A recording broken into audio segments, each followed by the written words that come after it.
नमस्कार. न्यूज 24 परभणी वार्तामध्ये आपले स्वागत. मी शिवाजी चव्हाण. पाहुयात ठळक घडामोडी. परभणी जिल्ह्यातील राणी सरगाव येथे दिनांक 6 मार्च रोजी छत्रपती शिवाजी महाराजांची तिथीनुसार जयंती होती. म्हणून एका युवकाने इंस्टाग्राम या समाज माध्यमावर छत्रपती शिवाजी महाराजांचा फोटो व त्यावर पिताश्री ऑफ ऑल इस्लामिक बादशाह असे वाक्य लिहिलेली पोस्ट ठेवली व स्टोरी ठेवल्याच्या कारणावरून एका तरुणास मुस्लिम तरुणांनी मारहाण केली. या घटनेच्या नंतर राणी सरगाव येथे तणावपूर्ण शांतता निर्माण झाली.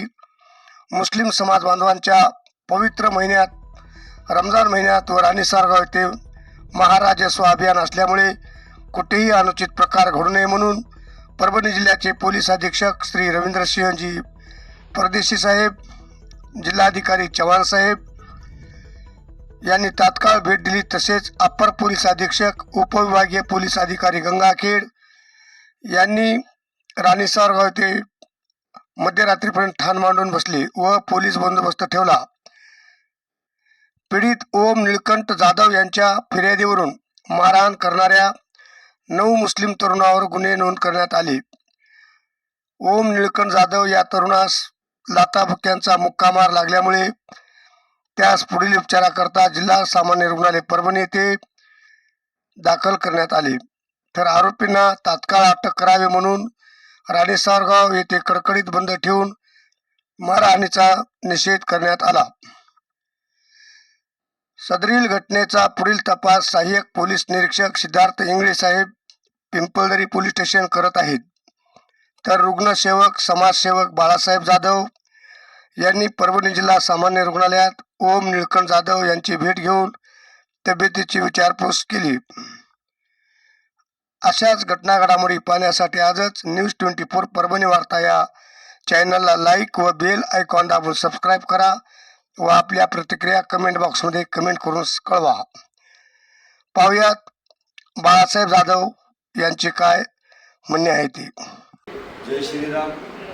गंगाखेड तालुक्यातलं राणी सरगाव गाव आहे. ओम निळकंठ जाधव या मुलाचं नाव आहे. राणी सरगावमध्ये आता जिल्हा परिषदेच्या इलेक्शनमध्ये लव्ह जिहादचं एक प्रकरण झालं. त्या मुलीनं आत्महत्या केली फाशी घेऊन. त्याच पोरातल्या हे जे काय 25-30 पोरं त्याच्यातलेच काही पोरं होते. एकाला चाकूनं मारलं होतं, तवाही मिटवलं होतं.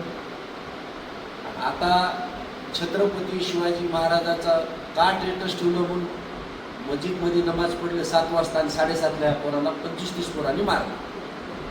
मला वाटतं काही असलं कायदा आहे ना, हा महाराष्ट्र हिंदू धर्माचा आहे. अख्खा देश हिंदुत्वाच्या विचाराचा आहे. मग तुम्ही रोजाचा महिना म्हणता की अल्लाह तुम्हाला देव नाही का, धर्म नाही, एका हिंदूवर अत्याचार करीत असतात. तुम्हाला वाटत असेल कुणीच काही करीत नाही. या महाराष्ट्रात देवेंद्र फडणवीस साहेब हिंदू धर्माचं सरकार आहे. अख्खा देशाचे दैवत मोदी साहेब, त्यांच्यामुळे देश सुरक्षित आहे. आणि महाराष्ट्राच्या मुख्यमंत्र्यांचं लक्ष सगळ्या महाराष्ट्रावर आहे. मी एक हिंदू म्हणून या माणसासोबत परभणी जिल्ह्यातल्या कुठलंही प्रकरण असलं तर मी ओपन समोर ठेवतो. कुठल्याही मुसलमानाला भेद नाही. 90% मुस्लिम चांगले आहेत, पण 10% जिहादी कुत्र्याच्या अवलादी आहेत ना. हे शिकवलं का अल्लानं तुम्हाला? एका हिंदूवर 25-30 लोक जर तुम्ही मारत असता, तुम्हाला वाटायला एक लव्ह जिहादमध्ये मेली, एकाला चाकू मारला, काहीच होईना. तुम्हाला कायद्यानं नीट करणार आहे. परभणी जिल्ह्याच्या पालकमंत्र्यांचे लक्ष आहे राणी सरगावमध्ये. त्यांच्यामुळेच FIR फाटला रात्री. आजही पालकमंत्र्यांचं लक्ष माझं आहे. महाराष्ट्राचे मुख्यमंत्र्यांचं लक्ष सगळ्या महाराष्ट्रावर आहे. आणि ओपन हिंदू म्हणून हिंदूसोबत राहणार. ज्याला कोणाला बैमानकी करायची असेल धर्मासोबत त्यांनी करावं. हिंदू धर्मावर कुठं अत्याचार झाला राणी सरगावमध्ये ह्याच्या पुढे मी खपून घेणार नाही. कायद्याने नीट केल्याशिवाय राहणार नाही या जिहादी कुत्र्याच्या अवलादीला. जय श्रीराम. जय श्री. याच बरोबर आजचे बातमीपत्र संपले. पुन्हा भेटूया पुढील बातमीपत्रात.